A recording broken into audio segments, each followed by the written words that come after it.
அவர்கள் மாராவிலே வந்தபோது மாராவின் தண்ணீர் கசப்பாய் இருந்ததினால் அதை குடிக்க அவர்களுக்கு கூடாதிருந்தது. அதனால் அவ்விடத்துக்கு மாறா என்று பெயரிட்டார்கள். அப்பொழுது ஜனங்கள் மோசேக்கு விரோதமாய் முறுமுறுத்து என்னத்தை குடிப்போம் என்றார்கள். மோசே கர்த்தரை நோக்கி கூப்பிட்டான். அப்பொழுது கர்த்தர் மோசேக்கு ஒரு மரத்தை காண்பித்தார். அதை அவன் தண்ணீரில் போட்டவுடனே அது மதுரமான தண்ணீராயிற்று. அவர் அங்கே அவர்களுக்கு ஒரு நியமத்தையும் ஒரு நியாயத்தையும் கட்டளையிட்டு அங்கே அவர்களை சோதித்தார். பாருங்க, சூர் வனாந்திரத்தில் தண்ணீர் இல்லாமல் இருக்குது. வனாந்திர மார்க்கமாக அவங்க வந்துன்னுக்குறாங்க. கானானுக்குள்ள நுழையணும்னு சொல்லிட்டு 45 லட்சம் பேரை மோசே வழி நடத்தி கொண்டு வருகிறார். 430 வருஷம் அவங்க அடிமைத்தன வீடாகி எகிப்திலேருந்து புறப்படுறாங்க. ஏற்கனவே அவங்களுக்கு கசந்து போயிருந்தது, வாழ்க்கையெல்லாம் ரொம்ப கசப்பானவர்களாக இருக்கிறாங்க. மேலும் ஒரு கசப்பு அவங்கள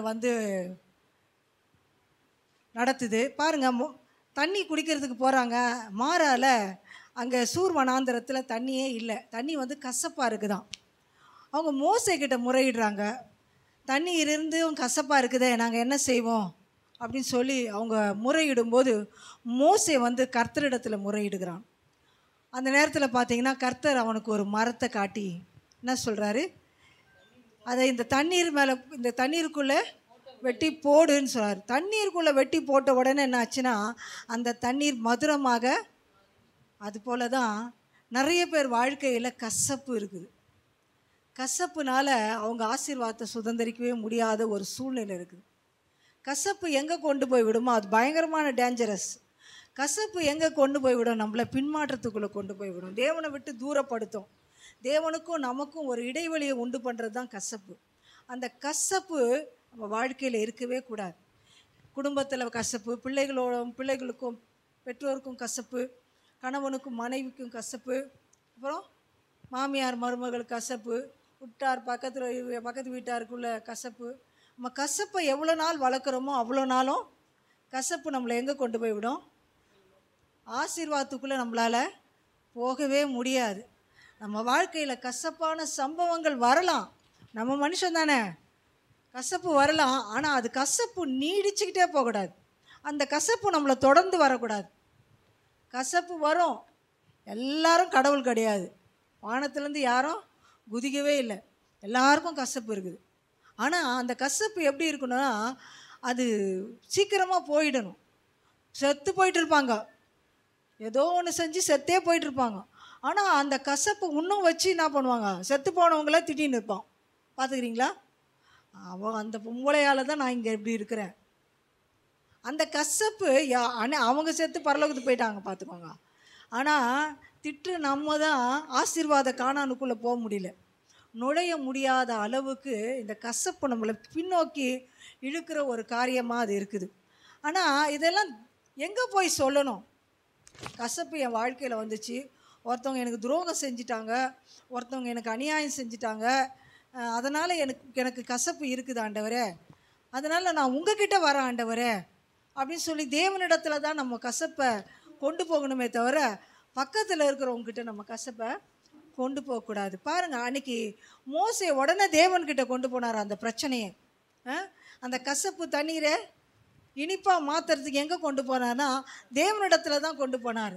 உடனே தேவன்கிட்ட போன உடனே ஐடியா கொடுப்பார் ஆண்டவர், உடனே சொல்யூஷன் கிடைக்கும், நமக்கு உடனே மாற்றத்துக்கான வழி கிடைக்கும், உடனே பிரச்சனைக்கு தீர்வு கிடைக்கும்.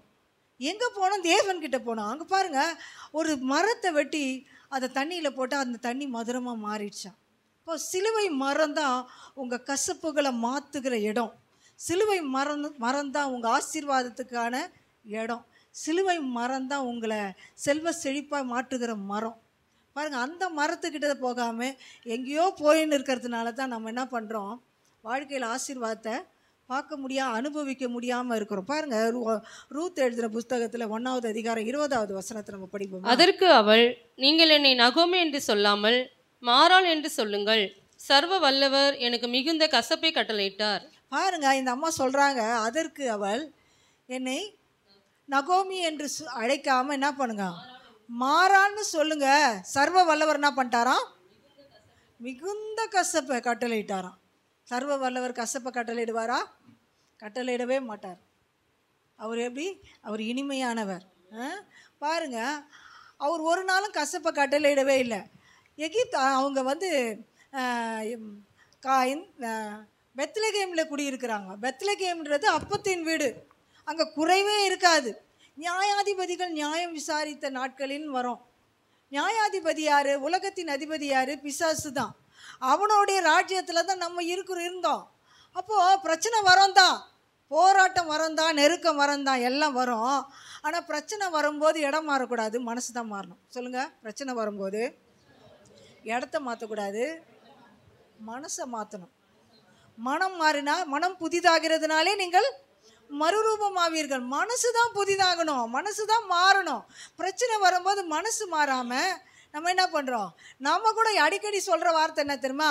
ஆண்டவருக்கு கண்ணே இல்லையோ, கண்ணு இல்லை, ஒன்றும் இல்லை, பாரு எனக்கு எவ்வளோ பிரச்சனை, எனக்கு மட்டும்தான் பிரச்சனை வருது, எனக்கு மட்டும்தான் போராட்டம் வருது, நான் மட்டும்தான் இந்த சூழ்நிலைக்கு போகிறேன், என்னை மட்டும்தான் ஆண்டவர் இப்படி பண்ணுறாரு. ஒரு கண்ணில் வெண்ணெய் வச்சுருக்கிறார், ஒரு கண்ணில் சுண்ணாம்பு வச்சுருக்கார், ரொம்ப மோசமான தெய்வம் அப்படின்னு சொல்லி என்ன பண்ணுறோம்? பிரச்சனை வரும்போது ஆண்டவர், எத்தனையோ பேரை நானும் பார்த்துருக்குறேன், பிரச்சனை நல்லா இருக்கும் போது ஆண்டவர் அப்படியே ஒன்றும் சொல்ல மாட்டாங்க.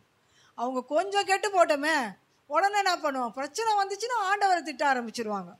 அப்போ கசப்பு, ஆண்டவர் மேலே கசப்பு காட்டுறவங்க ஆண்டவரையே கசப்பாக்கிடுவாங்க. ஆனால் இங்கே ஆண்டவர் என்ன சொல்கிறாருன்னா, இவளுக்கு பஞ்சம் கொஞ்ச நாள் தான் வந்தது, அங்கேயே இருந்திருக்கலாம். மற்ற ஜனங்கள்லாம் இருந்தாங்கல்ல, அங்கே இருந்தாங்கல்ல ஜனங்க, பெத்லகேமில் ஜனங்க குடியிருந்தாங்கல்ல, இவன் மட்டும் தான் என்ன பண்ணா? கொஞ்சம் பேர் போயிருப்பாங்க, அதில் இவளும் என்ன பண்ணிட்டா? மோவாப் தேசத்துக்கு போனான். மோவாப் தேசம் சாதாரணமான தேசம் இல்லை, அது அந்நிய தேசம், அது சாபம் நிறைந்த தேசம், விக்கிரக ஆராதனை நிறைந்த தேசம், விபச்சாரம் நிறைந்த தேசம், மோசமான சந்ததிகள் வாழ்கிற தேசம். அந்த தேசத்துக்கு போகிறதுக்கு ஆண்டவரை கேட்கல. நம்ம கூட பிரச்சனை வரும்போது ஒரு இடத்துக்கு மாறி போவோம். அப்போ ஆண்டவர்கிட்ட கேட்கவே மாட்டோம். நாங்கள் போகிறோம் ஆண்டவர், எனக்கு வழி, உங்கள் சித்தம் ஆண்டவர்னு யாருன்னா கேட்குறோமா? ஒரு செயலை செய்யும்போது ஆண்டவர்கிட்ட யாரும் கேட்கறதில்ல. செஞ்சு முடித்து அதில் பிரச்சனை வரும்போது தான் என்ன பண்ணுவோம்? ஆண்டவரனுமோ அதை நம்மளுக்கு செஞ்ச மாதிரி, அவர் தான் நம்மளுக்கு பிரச்சனையை கொடுத்தா மாதிரி என்ன பண்ணுறோம்? ஆண்டவர் மேலே குற்றம் சாட்டுவோம். இன்றைக்கி கசப்பு ஆண்டவர் மேலேயே இருக்குது ஜனங்களுக்கு. அப்போது அந்த கசப்பை இன்றைக்கி கர்த்தர் உங்கள் வாழ்க்கையில் இருந்து எடுக்கிறதுக்கு தேவன் விரும்புகிறார். உங்கள் வாழ்க்கையின் கசப்பு எங்கே தெரியுமா உங்களை கொண்டு போய் நிறுத்திச்சு? உங்கள் ஆசீர்வாதமான கானானை உங்களால் சுதந்திரிக்க முடியாத எல்லைக்குள்ளே உங்களை கொண்டு போய் நிறுத்திச்சு. உங்களை சுற்றி நீங்களே ஒரு வேலி அடைச்சி உட்கார வச்சிருச்சு. உங்களால் மேலே வர முடியல, அடுத்த கட்டத்துக்கு நுழைய முடியல. ஏன்னா உங்களை சுற்றி போட்ட வேலி, அது நீங்களே போட்ட வேலி. உன் தூசியை உதறி விட்டு எழும்புன்னு சொல்ல, எழும்பு, உன் தூசியை, நீ தான் தூசியில் உக்காந்துருக்கிறிய தவிர ஆண்டவர் உன்னை தூசியில் உட்கார சொல்லலை. புழுதியில் உன்னை தேவன் உட்கார வைக்கிறவர் இல்லை. புழுதியில் இருக்கிறவனை, குப்பையில் இருக்கிறவனை தூக்கி பிரபுக்களோடும் ராஜாக்களோடும் பந்தி இருக்க பண்ணுகிறவர் தான் தேவன். ஆனால் நம்ம என்ன பண்ணிட்டோம்? உக்காந்துட்டோம் கீழே. அங்கேருந்து எழுந்துக்கணும். எப்படி எழுந்துக்கணும்னா, கசப்பை விட்டுட்டு எழுந்துக்கணும். இந்த கசப்பு பாருங்கள், அவள் வரா, நான் திரும்பி தீர்மானம் பண்ணி என்ன பண்ணுறா, நான் மறுபடியும் என்ன பண்ணுவேன்? பெத்லகேமுக்கே போவேன்னு சொல்லி அவள் திரும்பி என்ன பண்ணுறா? தீர்மானம் பண்ணி அவள் பெத்லகேமுக்கு வரும்போது எதிரில் வரவங்க சொல்கிறாங்க, இவள் நகோமி அல்லவா அப்படின்னு கேட்கும்போது, நீங்கள் என்னை நகோமின்னு சொல்லாதீங்க, என்னை மாறாள்னு சொல்லுங்கள். நகோமினா இனிமையானவள்னு அர்த்தம், மாறாள்னா கசப்புன்னு அர்த்தம். பாருங்கள், ஆண்டவர் நல்ல பேர் கொடுத்துக்கிறார், நம்மளுக்கு நல்ல வாழ்க்கையை கொடுத்துருக்கிறார், நல்ல எதிர்காலத்தை தான் கொடுத்துருக்கிறாரு. ஆனால் கசப்பை நாம் வச்சதுனால தான் அந்த நல்ல கானானுக்குள்ளே நம்மளால் போக முடியல, அந்த நல்ல ஆசீர்வாதங்களை நம்மளால் அனுபவிக்க முடியல. இன்றைக்கி நகோமி போல் கசப்பாக இருக்கிற ஆண்டவரேன்னு சொல்லாதீங்க.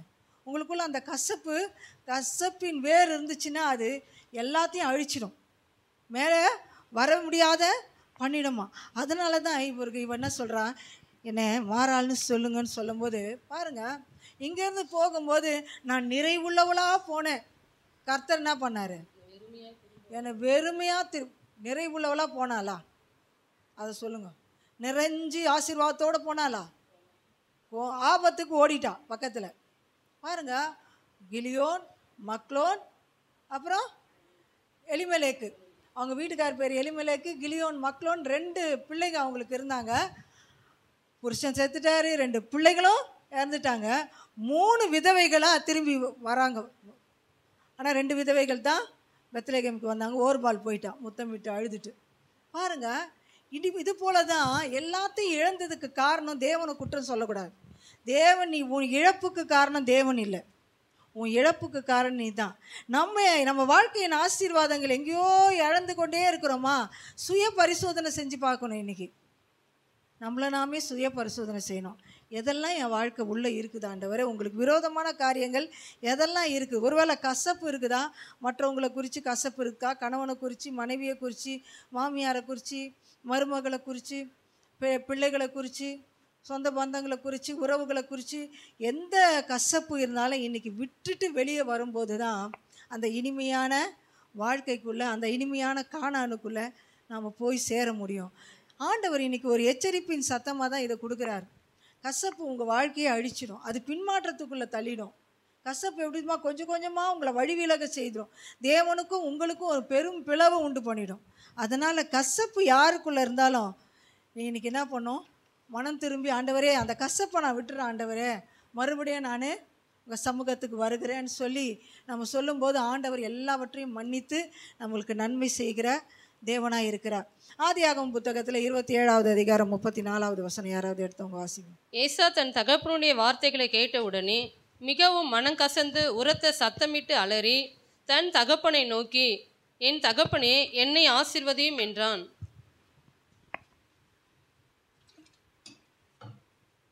ஏசா சொல்கிறான், மனம் கசந்து அழுது, என் தகப்பனே என்னையும் ஆசீர்வதியும். ஏன்னா ஆசீர்வாதத்தெல்லாம் யாக்கோபு வாங்கிட்டார். இவருக்கு பாருங்கள், ஏசா என்ன பண்ணுறான்? பின்மாற்றத்தினால வந்த கசப்பு அது, தன் சகோதரனால், தன் சொந்த சகோதரனால் வந்த கசப்பு அது. பாவம், அவன் என்ன பண்ணுவான்? மனம் கசந்து அழுகுறான். அப்பா கிட்ட ஒரு ஆசீர்வாதம் கூடவா என்கிட்ட உங்ககிட்ட இல்லை அப்படின்னு சொல்லி. என்ன நடக்குதுன்னா, அப்பாவுக்கு கண்ணு தெரியாமல் போயிடுச்சு, ரொம்ப கண்ணு மங்கலாயிடுச்சு, யாருன்னு கண்டுபிடிக்க முடியல. ஏசாவை கூப்பிட்டு சொல்கிறாரு, மகனே நீ வனத்துக்கு போய் வேட்டையாடி எனக்காக ருசியுள்ள பதார்த்தங்களை ஆயத்தப்படுத்தி கொண்டு வா, நான் சாப்பிட்டுட்டு உன்னை ஆசீர்வதிக்கிறேன்னு சொல்கிறாரு. ஏசா உடனே நான் பண்ணுறான், வனத்துக்கு போயிட்டான். அம்மாவுக்கு பொறுக்கலை, மூத்தவனை ஆசீர்வதிக்கிறது அம்மாவுக்கு இஷ்டம் இல்லை. அவன் இப்போ அவங்க நிறைய பேரை கல்யாணம் பண்ணியிருக்கிறவங்க மருமகளால் அவங்களுக்கு பிரச்சனை, மாமியார் மருமகள் பிரச்சனை வர. அதனால் அம்மாவுக்கு மூத்த மகனை ஆசீர்வதிக்கிறதுல விருப்பம் இல்லை. ஆனால் கர்த்தருடைய ஆசீர்வாதம் யாக்கோபு மேலே தான் இருக்குதுன்னு அவளுக்கு முன்னாடியே தெரியும். அதனால் யாக்கோபை கூப்பிட்டு, மகனே நீ போய் என்ன பண்ணு, தொழுவத்துலேருந்து ஒரு கன்றுக்குட்டி எடுத்து அதை நான் எடுத்துகிட்டு கொண்டு வா, நான் உனக்கு அடித்து நான் நல்ல ருசியுள்ள பதார்த்தமாக செஞ்சு தரேன், நீ அப்பா சமூகத்தில் போய் கொண்டு போய் வை, அப்பா உன்னை ஆசீர்வதிப்பாருன்னு சொல்லி மகனுக்கு ஒரு ஐடியா கொடுக்குறான். மகன் சொல்கிறான், அப்படி இல்லை, நான் அண்ணன் ரோமம் உள்ளவன், அவன் கைகளில் ரோமம் நிறைய இருக்குது, அப்பா என்னை தடவி பார்த்து ஆசீர்வாதத்தை இல்லை சாபத்தையே சொல்லுவார், அதை நான் செய்ய மாட்டேன்றான். அப்போ அம்மா சொல்கிறாங்க, உன் மேலே வர சாபம் என் மேலே வரட்டும், நீ போய் என்ன பண்ணு, நான் சொன்னதை செய்யின்றாங்க. ஓடி போகிறான், அடிக்கிறான். கொழுத்த கன்றை எடுத்துன்னு வந்து சமைச்சு அப்பாவுக்கு முன்னாடி கொண்டு வராங்க. அம்மா என்ன பண்ணுறாங்க, போகும்போதே ஒரு ரோமத்தை எடுத்து 2 கைகள்லையும் ஏசாவின் கைகளில் போட்டே அனுப்பிச்சிடுறாங்க. அவன் ரோமம் உள்ளவன் தானே, அதனால் ரோமத்தை போட்டே அனுப்பிச்சிடுறாங்க. அப்பா தடவி, யார் நீ வா, நீ கிட்ட வா, நான் உன்னை தடவி பார்க்கட்டும் அப்படின்னு சொல்லிட்டு கிட்ட போயிட்டு தடவி பார்த்தா கையிலலாம் ரோமம் இருக்குது, ஏசாதான்னு தெரிஞ்சுக்கிட்டாரு. அப்போது சத்தம் யாக்கோபோட சத்தம், கைகளோ ஏசாவின் கைகள். அவர் சொல்கிறாரு, சத்தமோ யாக்கோபின் சத்தம், கைகளோ ஏசாவின் கைகள்னு சொல்லிட்டு அவருக்கு புரியல. இருந்தாலும் அவர் கண்ணு மங்களாக இருக்கிறதுனால என்ன பண்ணிட்டாரு, அவனை ஆசீர்வச்சு எல்லாத்துக்கும் உரிமையாளராக மாற்றிடுறாரு. ஏற்கனவே சேஷ்டபுத்திர பாகத்தை வாங்கிட்டான், இப்போ ஆசீர்வாதத்தையும் வாங்கிட்டான். அவன் வாங்கிட்டு போயிட்டான். பின்னாடியே ஏசா வராரு, அப்பா கிட்ட, அது முன்னாடி வசனத்தை படிங்கம்மா, 33 படிங்க, 27 33. அப்பொழுது ஈசாக்கு மிகவும் பிரமித்து நடுங்கி, வேட்டையாடி எனக்கு கொண்டு வந்தானே அவன் யார்? நீர் வருமுன்னே அவன் எல்லாவற்றிலும் நான் புசித்து அவனை ஆசீர்வதித்தேனே, அவன் ஆசீர்வதிக்கப்பட்டவனாகவும் இருப்பான் என்றான். பாருங்க, அவரு தகப்பனே பிரமித்துட்டாராம். ஐயோ, முன்னாடி ஏசா போல வந்தானே அவன் யாரு, என்கிட்ட ஆசீர்வாதத்தெல்லாம் வாங்கிட்டு போனானே அவன் யாருன்றார். அப்போதான் முன்னாடி என்ன பண்ணான், என் சேஷ்ட புத்திர பாகத்தை வாங்கிட்டான், இப்போ என்ன பண்ணிட்டான், என் ஆசீர்வாதத்தையும் எடுத்துக்கிட்டானேன்னு சொல்லி அவன் சொல்லும்போது, என்னையும் ஆசீர்வதிங்க, உங்ககிட்ட ஒரு ஆசீர்வாதம் கூட இல்லையா அப்படின்னு கதறுகிறத வேதத்தில் நம்ம பார்க்குறோம். பாருங்கள், அவன் கதறான், அவங்க அப்பா சொல்கிறார் இல்லைன்றார். ஈசாக்கு கிட்ட ஆசீர்வாதம் இல்லை. ஆனால் பரம ஈசாக்கு கிட்ட எல்லாரும், இந்த உலகத்தில் எத்தனை கோடி மக்கள் பிறந்தாலும், எத்தனை கோடி மக்கள் அவர் சமூகத்தில் வந்தாலும், அத்தனை கோடி மக்களையும் ஆசீர்வதிக்கிற ஆசீர்வாதத்தின் பாத்திரம் தான் நம்ம தேவன். நம்ம அப்பா நமக்காக ஆசீர்வாதத்தை வைத்திருக்கிறார். ஈசாக்கு போல இல்லை, அதை ஒரு மகனுக்கு கொடுத்துட்டு இல்லைன்னு சொல்கிறதுக்கு, எல்லா மகன்களுக்கும் மகள்களுக்கும் பிரித்து கொடுக்கறதுக்கு அவருக்கு போதுமான ஆசீர்வாதம் இருக்குது. ஏன்னா வானம் கொல்லக்கூடாதவர் அவர். வானத்து ஆகாயத்தில் சிங்காசனத்தை போட்டு உக்காந்துருக்கிறாரு. வானம் எனது சிங்காசனம், பூமி எனது பாதப்படின்னு சொல்கிறாரு. அவ்வளோ பெரியவர் எவ்வளோ பெரிய சேரில் உக்காந்துருப்பார். கொஞ்சம் யோசித்து பாருங்கள். அவ்வளோ பெரியவர் எவ்வளோ பெரிய பேண்ட்டை போட்டிருப்பார். அவ்வளோ பெரிய பேண்ட்டில் எவ்வளோ பெரிய பாக்கெட் இருக்கும் பாருங்கள். அந்த அவ்வளோ பெரிய பாக்கெட்டில் எவ்வளோ காசு இருக்கும் பாருங்கள், எவ்வளோ ஆசீர்வாதம் இருக்க பாருங்கள். சொல்லுவாங்க, எங்கள் பாஸ்டர் ஒரு கதை சொல்லுவார். எறும்பு வந்து அழுது கேட்டுச்சான், எனக்கு சாப்பாடு இல்லை, பசிக்குதுன்னு அப்படின்னு சொல்லிட்டு ஒரு மனுஷங்கிட்ட. அந்த மனுஷன் எப்படி போடுவான் எறும்புக்கு? அந்த எறும்பு இவ்வளோண்டுக்குது, அதுக்கு ஒரு அரிசியில் பாதி அரிசி போட்டால் போதும். ஆனால் மனுஷன் எப்படி போடுவான்? ஒரே ஒரு அரிசியாக போடுவான்? அவன் ஒரு பிடி எடுத்து போடுவான். ஆனால் அந்த ஒரு பிடி அது மேலே விழுந்தாலும் அது செத்து போயிடும்.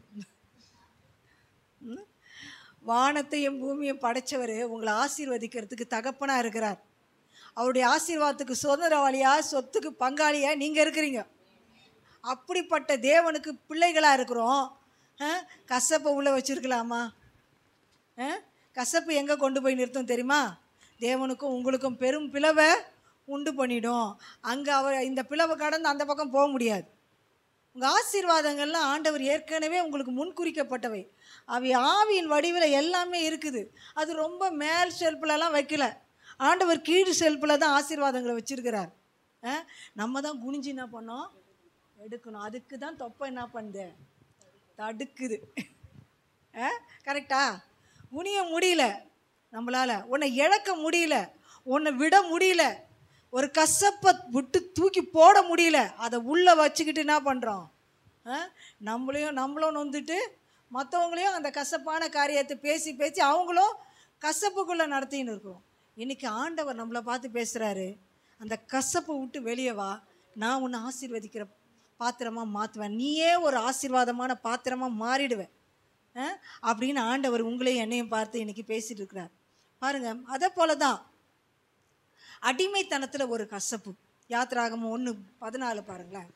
சாந்தும் செங்கலுமாகி இவைகளை செய்யும் வேலையினாலும் வயலில் செய்யும் சகலத வேலையினாலும் அவர்கள் ஜீவனையும் கசப்பாக்கினார்கள். பாருங்க, ஏற்கனவே 430 வருஷம் அடிமைத்தன வீடாகிய எகிப்திலே அவங்க இருக்கிறாங்க. அவங்க ஜீவனம் அவங்களுக்கு கசப்பாக தான் இருக்குது. அவங்க கசந்து போய் தான் இருக்கிறாங்க. அவங்க வாழ்க்கையே கசப்பு தான். பயங்கரமான அவங்க நெருக்கத்தில் இருக்கிறாங்க. செங்கலை அறுக்கணும், பயங்கரமான வேலைகளை செய்யணும்னு சொல்லி பார்வோன் அவங்களை அடிமைப்படுத்துகிறான். ஆளோட்டிகள் நிமித்தம் அவர்கள் கூட இருக்கிற கூக்குரல் நான் கேட்கவே கேட்டு ஒரு இரட்சகனை எழுப்பினேன்னு சொல்லி தான் மோசேயை தேவன் எழுப்புறார். இந்த 45 லட்சம் ஜனங்களையும், இந்த 40 லட்சம் ஜனங்களையும் வனாந்தரத்தில் வழி நடத்தி கானானுக்குள்ளே பாலும் தேனும் ஓடுகிற கானானுக்குள்ளே என் ஜனங்களை கொண்டு போய் விடுன்னு சொல்லி தான் இந்த மோசேவை கர்த்தர் என்ன பண்ணார்? எழுப்பி கொண்டு வர்றாரு. வருகிற வழியில் தான் ஒரு கசப்பான அனுபவம். தண்ணி கூட அவங்களுக்கு கசக்குது. வாழ்க்கை தான் கசந்து போச்சு, ஜீவன் தான் கசப்பாக இருக்குது. வேதனையோடு வராங்க. வேதனையோடு வரவங்களுக்கு தண்ணியும் கசப்பாக இருந்தால் அவங்க முறுமுறுக்க ஆரம்பிச்சிடுறாங்க. அவங்க மோசே கிட்ட போய் முறுமுறுக்கிறாங்க. பாருங்கள், கலாத்தியர் 3:13 படிங்களேன். ஆபிரகாமுக்கு உண்டான ஆசீர்வாதம் கிறிஸ்து இயேசுவினால் புறஜாதிகளுக்கு வரும்படியாகவும் தூக்கப்பட்ட எவனும், அது படிமா, அதுலேருந்து படி. மரத்திலே தூக்கப்பட்ட எவனும் சபிக்கப்பட்டவன் என்று எழுதியிருக்கிறபடி கிறிஸ்து நமக்காக சாபமாகி நியாய பிரமாணத்தின் சாபத்திற்கு நம்மை நீங்களாக்கி மீட்டு கொண்டார். ஆபிரகாமுக்கு உண்டான பாருங்க, கிறிஸ்து நமக்காக சாபம் ஆயிட்டார். அவர் உங்களுக்காகவும் எனக்காகவும் சாபம் ஆயிட்டார். ஏற்கனவே சாபம் ஆயிட்டார். அதனால் சாபத்தையோ வியாதியையோ பலவீனத்தையோ வறுமையோ கஷ்டங்களையோ பிரச்சனைகளையோ நெருக்கங்களையோ போராட்டங்களையோ நீங்களும் நானும் சுமக்க வேண்டிய அவசியம் இல்லை. இயேசு எல்லாத்தையும் சுமந்து தீர்த்துட்டார். அவர் சிலுவையை சுமந்த மரம் சாதாரண மரம் இல்லை. நீங்கள் ஆர்சி சர்ச்சில் போனீங்கன்னா ஒரு சிலுவையில் இயேசு ஒரு கட்டையில் என்ன பண்ணியிருப்பாங்க, ஒரு சிலுவையை அரைஞ்சி வச்சுருப்பாங்க இயேசுவை. அதை பார்த்துட்டு ஆண்டவரே இவ்வளோ கஷ்டப்பட்டீங்களான்னு நம்ம சொல்கிறோம். ஆனால் நீங்கள் நினைக்கிற மாதிரி சிலுவை அது இல்லை. 15 அடி நீளமாக 150 கிலோ வெயிட்டாக 150 கிலோ வெயிட்டு 15 அடி நீளம். அப்படிப்பட்ட சிலுவை மரத்தை தான் கொல்கதா மலையில் இயேசு உனக்காகவும் எனக்காகவும் சுமந்து ஏறிக்கொண்டு போனார். அந்த தேவாட்டுக்குட்டி தான் உங்களுடைய பாவத்தையும் என்னுடைய பாவத்தையும் சுமந்து தீர்த்த அந்த தேவாட்டுக்குட்டி தான் இவ்வளோ பெரிய வெயிட்டை உன்னோட சாதாரண மனுஷனால் அது சுமக்க முடியாது. அவர் 100% மனிதனாக தான் இந்த பூமியில் வாழ்ந்தார். 100% மனுஷனாக தான் இன்றைக்கும் பரலோகத்தில் வீற்றிருக்கிறார். பிதாவின் வலது பாரிசத்தில் 100% மனிதனாய் உனக்காகவும் எனக்காகவும் பரிந்து பேசி கொண்டிருக்கிறார். அப்படிப்பட்ட தேவன் உன்னுடைய சாபத்தையும் என்னுடைய சாபத்தையும் சுமந்து ஏறி போனார். நீங்கள் நினைக்கிற மாதிரி ஏதோ ஒரு சிலுவை இல்லைங்க. அந்த சிலுவை பாரமான சிலுவை, மோசமான சிலுவை. அந்த சிலுவையை உனக்காக தேவன் சுமந்துட்டார். உங்கள் கசப்புகளை எல்லாம் அந்த சிலுவை மரம்தான் சுமந்து தீர்த்திடுச்சு. பாருங்கள், இன்றைக்கி அந்த கசப்பான தண்ணீரை குடிக்க முடியாத தவிச்ச அந்த இஸ்ரவேல் ஜனங்களுக்கு தேவனால் ஒரு இனிப்பான ஊற்றை காட்ட முடியுமா, காட்ட முடியாதா? தண்ணீரை ரசமாக மாற்றினார்.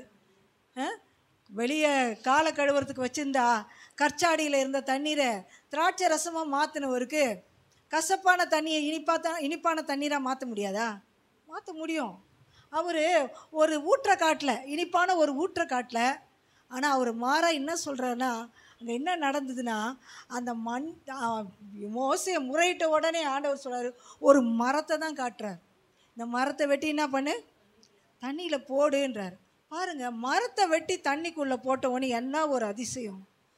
அந்த மரம் தண்ணியில் இருந்த கசப்பையெல்லாம் தன் பக்கம் உரிந்து கொண்டது. எல்லா கசப்பையும் காலகாலமாக கசப்பாக இருந்துச்சு. அந்த தண்ணி, அந்த தடாகத்தில் இருந்த தண்ணி காலகாலமாக கசப்பாக தான் இருந்தது. அத்தனை கசப்புகளையும் அந்த மரம் என்ன பண்ணிச்சு, தன் பக்கம் இழுத்து கொண்டது, உரிந்து கொண்டது. சிலுவை மரம் கூட காலகாலமாக பாவத்திலையும் சாபத்திலையும் வியாதியிலும் வறுமையிலும் கஷ்டத்துலையும் பிசாசின் பிடியிலையும் அவதிப்பட்டு வாழ்ந்து கொண்டு இருக்கிற உங்களையும் என்னையும் ஏற்கனவே விடுதலை செஞ்சிடுச்சு. 2025 வருஷத்துக்கு முன்னாடியே நீங்களும் நானும் விடுதலையாக்கப்பட்டு இருக்கிறோம். இன்றைக்கி கசப்பை வச்சு என்ன செய்ய போகிறோம்? கசப்புனால் நமக்கு என்ன வரப்போகுது? அந்த கசப்பு தான் விடுதலையை நம்மளால் உணர முடியாத பண்ணின்னு இருக்குது. இன்றைக்கி வியாதி பலவீனம் ஏன் வருது? கசப்புனால தான் வருது. யாவரோடும் கூடுமான வரைக்கும் யாவரோடும் சமாதானமாக இருக்க நாடுங்கள் தான் வேதம் சொல்லுது. கூடுமான வரைக்கும் யாவரோடும் பக்கத்து வீட்டில் அக்கத்து வீட்டில் எல்லார் வீட்லேயும் சந்தோஷமாக சமாதானமாக இருக்கணும்னு தான் தேவன் விரும்புகிறார். பாருங்கள், யாத்திராகமம் 15:25 படிங்கப்பா.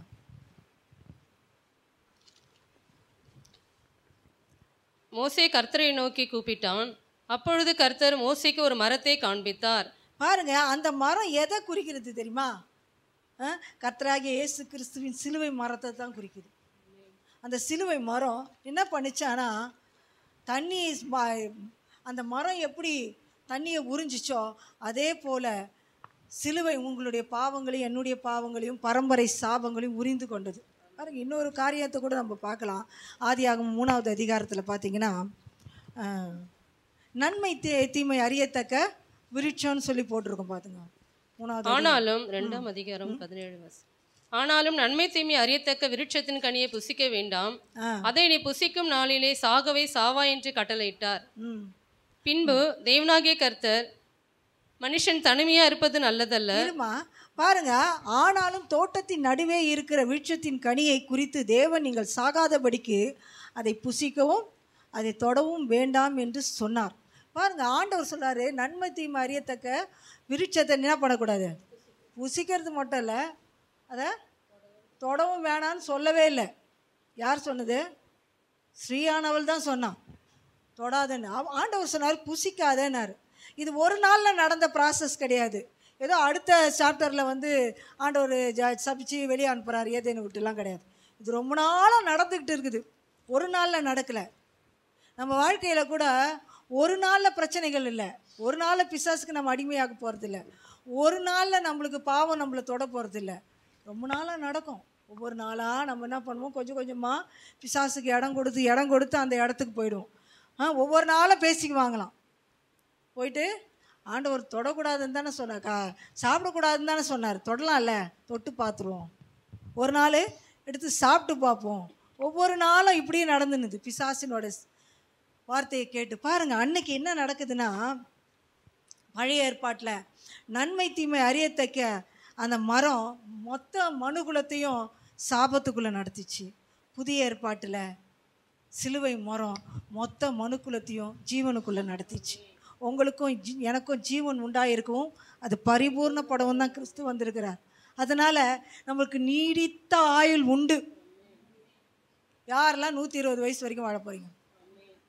யாரும் கை தூக்க மாட்டேங்கிறாங்க. பாருங்க, இன்றைக்கி நினச்சிக்குவீங்க நீங்களா, எங்கே வாழறது 120 வருஷம் அப்படின்னு. மோசே சொன்னார், பலத்தின் மிகுதியினால் 80 வருஷம், அதாவது 70 வருஷம் நான் சாதாரணமாக வாழலாம், பலத்தின் மிகுதியினால் 80 வருஷம் வாழ முடியும்னு சொன்னார். அந்த மோசே வாழ்ந்தது 120 வருஷம். 80 வருஷம் தான் வாழ்வோன்னு சொன்னவர் வாழ்ந்தது 120 வருஷம். அந்த மோசேக்காக இயேசு சிலுவைக்கு போகவே இல்லை. உனக்காகவும் எனக்காகவும் தான் இயேசு சிலுவைக்கு போனார். மோசேயே சிலுவைக்கு இயேசு போகாத, அவனுடைய சாபங்களை தொலைக்காத அந்த மோசேவே 120 வயசு வரைக்கும் வாழணும்னா நீங்கள் ஒரு 1000 வருஷம்னா வாழக்கூடாதா? வாழலாமா வாழக்கூடாதா? சுகஜேகியா, சுகத்தோடு பலத்தோடு கட்டுமஸ்தான உடலோடு வியாதி இல்லாமல் வாழ முடியுமா வாழ முடியாதா? கிறிஸ்து வருகை வரைக்கும் மரணத்தை தள்ளி போடவும் முடியும், ஒத்தி வைக்கவும் முடியும். கிறிஸ்து வந்த பிறகு பரலோகத்துக்கு அப்படியே மறுரூபமாகி அப்படியே போகவும் முடியும். விசுவாசித்தால் தேவனுடைய மகிமையை விசுவாசிக்கிறவனுக்கு எல்லாமே கூடும். கையில், உங்கள் கையில் தான் இருக்குது, நம்ம கையில் தான் இருக்குது உங்கள் ஜீவன். அவர் என்ன பண்ணுறாரா, நம்மளுக்கு ஜீவனை அவர் உள்ளங்கைகளில் வைத்து வரைஞ்சி வச்சிருக்கிறார். அதனால் அவர் கரத்துலேருந்து யாரும் நம்மளை தட்டி பறிக்க முடியாது. நீயா தட்டி கீழே எகிரி குச்சிதுனா தான், எப்படி சொல்கிறேன் பாருங்களேன். அவர் உங்களை தட்டி அவர் கையிலேருந்து சாத்தோனோ பிசாசோ எதுவும் வியாதியோ பலவீனமோ தட்டி பறிக்க முடியாது. நீயா தவறி விழுந்துட்டா தான் மேலேருந்து. அப்போனா உன் விசுவாசத்தின் படி தான் உனக்கு ஆகும். பாருங்க, ஆண்டவர் அப்படிப்பட்ட ஆண்டவர். சிலுவைக்கு வந்த பின்னாடி சிலுவையின் நிழலில் வியாதியே கிடையாது, பலவீனமே கிடையாது, தரித்திரமே கிடையாது, சாபமே கிடையாது, ஒரு சாபம் கூட கிடையாது. எல்லாத்தையும் சிலுவையில் செஞ்சு முடிச்சிட்டார். மரத்தில் அவர் தூக்கப்பட்டார், சபிக்கப்பட்டார், சாபமானார். உன் சாபத்தையும் என் சாபத்தையும் சுமந்து தீர்த்துட்டார். ஆவிகளுக்கு சொல்லப்பட்ட அந்த வாக்குத்தத்தத்தை சுதந்திரிக்கும்படி செஞ்சிட்டார். நம்ம கையில் தான் இருக்குது. கானானுக்குள்ளே போகிறதும் பூமியிலே கானான் வாழ்க்கை வாழணும். அங்கே போய் வாழ போகிறதில்ல. அங்கே போய் ஒன்றுமே இல்லை. உங்களுக்கு அங்கே போய் சண்டை போட போகிறீங்களா? பக்கத்து வீட்டு சண்டை, எதிர் வீட்டு சண்டை, சாப்பாட்டுக்கு சண்டை, வீட்டுக்காருக்கு சம்பாரித்து கொடுக்கலன்னு சண்டை, குடிச்சிட்டு வர்றாருன்னு சண்டை, எதுவுமே கிடையாது. அங்கே கண்ணீர் இல்லை, கவலை இல்லை, கலக்கம் இல்லை, ஒன்றும் இல்லை. ஆனால் பூமியில் தான் இதெல்லாம் இருக்குது. அதனால் பூமியில் தான் நம்ம ஜெயிச்சு வாழணும், பூமியில் தான் அதை ஜெயிக்கணும். இப்போ பூமியில் ஜெயிச்சு நம்ம வாழணும்னா கசப்பை முதல்ல வெளியே எடுத்து போடணும். சொல்லுங்கள், பூமியில் ஜெயித்து வாழணும்னா கசப்பை வெளியே எடுத்து போடு. பக்கத்தில் பார்த்து சொல்லுங்கள், நீங்கள் சொல்லுங்கள், பூமியில் ஜெயிச்சு வாழணும்னா கசப்பை, உங்கள் மாறாவை மதுரமாக்கணுமா? முதல்ல கசப்பை வெளியே எடுத்து போடு. அவ்வளோதான், சின்னதான். ஒரு சின்ன பாருங்கள், எங்கள் சாமுக்கு ஒரு நியூ இயர் சர்வீஸில் 6 மாதம் குழந்தவன் லூஸ் மோஷன், பேதி அடி அடி அடின்னு அடிக்குது. எங்கே என்னென்னமோ பண்ணிட்டோம், மருந்து கொடுத்தோம், என்னோ பண்ணோம், போவே நான் வாசலுக்கு வெளியே வச்சுன்னுக்கிறேன் குழந்தைய. அவனுக்கு பாட்டு தண்ணியாக போகுது. என்னென்னமோ பண்ணிட்டோம், ஹாஸ்பிட்டலுக்கு போயிட்டு வந்துட்டோம். ஏற்கனவே தங்கராஜன் ஒரு டாக்டர் இருக்கிறாரு, அந்த டாக்டர்கிட்ட போயிட்டு வந்துட்டோம், எல்லாம் பண்ணிட்டோம். குழந்தை அப்படியே சோர்ந்து போய் தலையெல்லாம் தொங்கிடுச்சு, என்ன பண்ணுறதுன்னே தெரில. அப்படியும் அந்த நியூ இயர் சர்வீஸை நாங்களும் விடலை. குழந்தைய வெளியே வச்சுன்னே நான் நின்ட்டா, அவர் உள்ளே இருந்தார். பார்த்திங்கன்னா மறுநாள் எங்கள் வீட்டாண்ட ஒரு டாக்டர் இருக்கிறார், மேகநாதன்ட்டு. அவர்கிட்ட போனோடனே அவர்கிட்ட சொன்னேன். எனக்கு சொல்லும் போதே தண்ணி கண்ணிலேருந்து ஊற்றுது. என் பிள்ளை வந்து அப்படியே கடக்கிறான், ஒன்றுமே தண்ணி கூட உள்ளே போகல, அப்படியே தலையெல்லாம் தொங்கிடுச்சு. அப்படியே தொடர்ந்து பாத்ரூம் போயினே இருந்தால் என்ன ஆகுது. அவங்க குழந்தைய பார்த்தாங்க, ஒரு அசால்ட்டாக போயிட்டு ஒரு மஞ்சள் மாத்திரை, விட்டமின் மாத்திரை பொழுது அது, ஒரு மஞ்சள் மாத்திரை எடுத்துகிட்டு வந்து இதை கொடுனாங்க. நாங்கள் வீட்டுக்கு வந்து அதை பாலாடியில் கரைச்சி நான் ஊற்றினேன். ஒரே நிமிஷத்தில் ஊற்றின கொஞ்ச நேரத்தில் எல்லாம் மோஷனும் நின்று போச்சு. ஒரு செகண்டில் அற்புதம் நடந்துச்சு பாருங்க. ஒரு சின்ன மாத்திரை. அதுபோல் தான் ஆண்டவர் சிலுவை மரத்தை நீங்கள் நோக்கி பார்த்தீங்கன்னா ஒரு செகண்டில் உங்கள் வாழ்க்கையில் அற்புதம் நடக்கும். ஒரே ஒரு செகண்டு தான். ஆனால் நம்ம பிரச்சனையை நம்ம எங்கே எடுத்துன்னு போகணும் தெரியுமா? அங்கே எடுத்துன்னு போகாத பக்கத்தில் எடுத்துன்னு போகிறோம். புருஷன் வீட்டில் பிரச்சனை அம்மா வீட்டுக்கு எடுத்துன்னு போவோம், அம்மா வீட்டில் பிரச்சனை பக்கத்து வீட்டில் எடுத்துன்னு போவோம். எங்கேயோ ஒரு பிரச்சனையை எங்கேயோ கொண்டு போகிறோம். ஆனால் நம்ம கொண்டு போக வேண்டிய இடம் எதுன்னு கரெக்டாக நம்ம கண்டுபிடிக்கணும். பிரச்சனை வரும்போது உங்கள் மனசு தான் மாறணுமே கண்டி இடம் மாறக்கூடாது. உங்கள் மனசு தான் மாறணும். மனசை உடனே மாற்றணும். என்ன மனசை மாற்றணும்? உடனே இந்த பிரச்சனைக்கு நான் இது என்ன தீர்வு, இது எதனால் வந்துச்சு, எனக்குள்ள சுய பரிசோதனை ஒன்று நடக்கணும். ஒரு பிரச்சனை வரும்போதே யோசித்து பார்த்தணும், இது என்னால் வந்துதா மற்றவங்களால் வந்துதா. முதல்ல என்ன நானே சோதித்து அறிக்கணும். அறிஞ்சு எல்லா இருக்கிற தேவையில்லாத கசப்புகளையும் என்ன பண்ணோம், வெளியே எடுக்கணும். அதே போல் தான் மத்தேயு 27:34 படிங்களேன். கசப்பு கலந்த காடியை அவருக்கு குடிக்க கொடுத்தார்கள். அவர் அதை ருசி பார்த்து குடிக்க மனதில்லாதிருந்தார். பாருங்க, கசப்பு கலந்த காடியை அவருக்கு குடிக்க கொடுத்தாங்களாம். காடி தெரியுமா? வினிகர் தான் காடி. ஊர்க்கால ஊற்றுறது ரொம்ப பெருசாக ரொம்ப யோசிக்கலாம் வேணாம். வினிகரில் ஊர்க்கால ஊற்றுற வினிகர். அந்த வினிகரே ஒரு மாதிரி இருக்கும், வாயில் வைக்க முடியாது. அந்த வினிகரில் கசப்பை கலந்தால் எப்படி இருக்கும்? எதை கலந்தானுங்களோ தெரில ஆண்டவருக்கு. கசப்பு கலந்த காடியாம். சும்மா இருக்கிற காடியை எடுத்து கொடுக்காம அதில் கசப்பை கலந்து கொடுக்குறான். எவ்வளோ மோசமான மனுஷங்க வாழ்ந்துருக்கிறாங்க பாருங்கள். இன்றைக்கும் அந்த மாதிரி மக்கள் இருக்கிறாங்க பூமியில். நம்மளுக்கு விரோதமாக அவ்வளோ கசப்பான மனிதர்கள்லாம் இருக்கிறாங்க. பார்க்கும்போது எரிச்சிருவாங்க நம்மளை. அவங்க பார்வையே நம்மளை என்ன பண்ணுறோம், எரிச்சிடும். ஆனாலும் அவங்க மத்தியிலும் அக்கினியில் நடக்கும்போதும் வேகாதிருப்பாய், அக்கினி ஜுவாலை உன் பேரில் நீ ஆறுகளை கடக்கும்போது நான் உன்னோடு இருப்பேன். நீ அக்கினியில் நடக்கும்போது வேகாதிருப்பாய், அக்கினி ஜுவாலை உன் பேரில் பற்றாதுன்னு சொல்லி வேதம் சொல்லுது. எப்படிப்பட்ட அக்கினி போல ஜனங்க நம்ம மேலே நெருப்பு அள்ளி போட்டாலும் இங்கே நீங்களும் நானும் வேகவே மாட்டோம், எரியவே மாட்டோம், நாசமாகவே மாட்டோம். ஆனால் நம்ம நினச்சா நாசமாயிடும். நம்ம தான் நம்மளை அழிக்கிற ஒரு ஆயுதம். பிசாசோட ஆயுதம் எது தெரியுமா? கசப்பு தான். அதை நம்மக்கிட்ட வச்சு நம்மளையே அழிக்க வைக்கிறான். இன்றைக்கி அப்படிப்பட்ட சூழ்நிலையில் இருக்கிற நம்ம எழும்பணும்னு தேவன் விரும்புகிறார் பாருங்க. அது மட்டும் இல்லை, இந்த செய்தியை கேட்கிற ஒவ்வொருத்தருக்குள்ளேயும் கசப்பு இருந்துச்சுன்னா, யாருக்குள்ளே இருந்தாலும் உங்கள் வாழ்க்கையை மதுரமாக மாற்றுறதுக்கு அவரால் முடியும். அவரால் முடியாத எதுவுமே இல்லை. அவர் சொல்ல ஆகும். இப்போ நாயுனூர் விதவை இவன் மகன், அவன் பாடையில் கொண்டு போகிறாங்க. மரித்து போய் செத்து போய் அழுதுகிட்டு போகிறான் அந்த நாயுனூர் விதவை. இயேசு வர்றார் அந்த வழியில் வந்து என்ன பண்ணார், பாடையை தொட்டு என்ன பண்ணாராம், வாலிபனை சுகமாக்குனார். உன் வாழ்க்கையில் இருக்கிற ஆசீர்வாதம், உன் சுகம், உன்னுடைய சமாதானம், உன் சந்தோஷம் எது செத்து போய் கடந்தாலும் இயேசு இன்னைக்கு வந்து உன்னை தொடும்போது, அவர் காயப்பட்ட கரங்கள் உன் மேலே வரும்போது நிச்சயமான விடுதலை வரப்போகுது. ஆனால் ஒன்றே ஒன்று தான், அவர் ஆசீர்வதிக்கிறதுக்கு ரெடியாக தான் இருக்கிறார். ஆசீர்வாதம் வேறு எங்கேயும் இல்லைங்க, நம்மக்கிட்ட தான் இருக்குது ஆவியின் வடிவில். ஒன்றே ஒன்று, நம்மக்கிட்ட இருக்கிற அந்த கசப்பை எடுத்து போடும்போது கர்த்தரால் ஆசீர்வதித்து நம்மளை உயர்த்த முடியும். பாடையை தொட்டு அற்புதம் செஞ்சவர் உன் வாழ்க்கையும் தொட்டு அற்புதம் செய்ய அவர் ஆசையாக இருக்கிறார். அவரால் முடியாத ஒன்றுமே இல்லை. அவர் சொல்ல ஆகும், அவர் கட்டளையிட நிற்கும். அவரால் முடியாத எதுவுமே இல்லை. அற்புதம் செய்ய அவர் ரெடியாக இருக்கிறாரு. அந்த கசப்பை தூக்கி போட்டு ஓடி வரத்துக்கு நீங்கள் ரெடியாக இருக்கிறீங்களா? அப்படிப்பட்டவங்க எழுந்து நில்லுங்க, உங்களுக்காக ஜெபிப்பார்.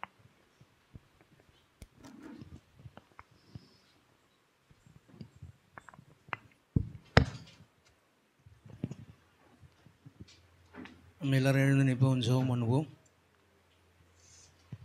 நல்ல ஒரு வார்த்தை. ஆமென். அல்லேலூயா. கசப்பு ரொம்ப மோசமான ஒரு விஷம் அது. அல்லேலூயா. கசப்பு இருக்கும்போது நம்ம வாழ்க்கையில் ஒரு வெற்றிகரமான வாழ்க்கையை வாழவே முடியாது. அல்லேலூயா. கசப்பு எங்கே கொண்டு போகுதான்? பின்மாற்றத்துக்குள்ளே கொண்டு போகுது. கசப்பு அடிமைத்தனத்துக்குள்ளே கொண்டு போகுது. ஆமென். அல்லேலூயா. நான் ரொம்ப கஷ்டப்பட்டுனே இருக்கிறேன்றீங்களா? நம்ம எங்கே கசப்பு யார் மேலே வச்சுருக்கணும்னு அர்த்தம்.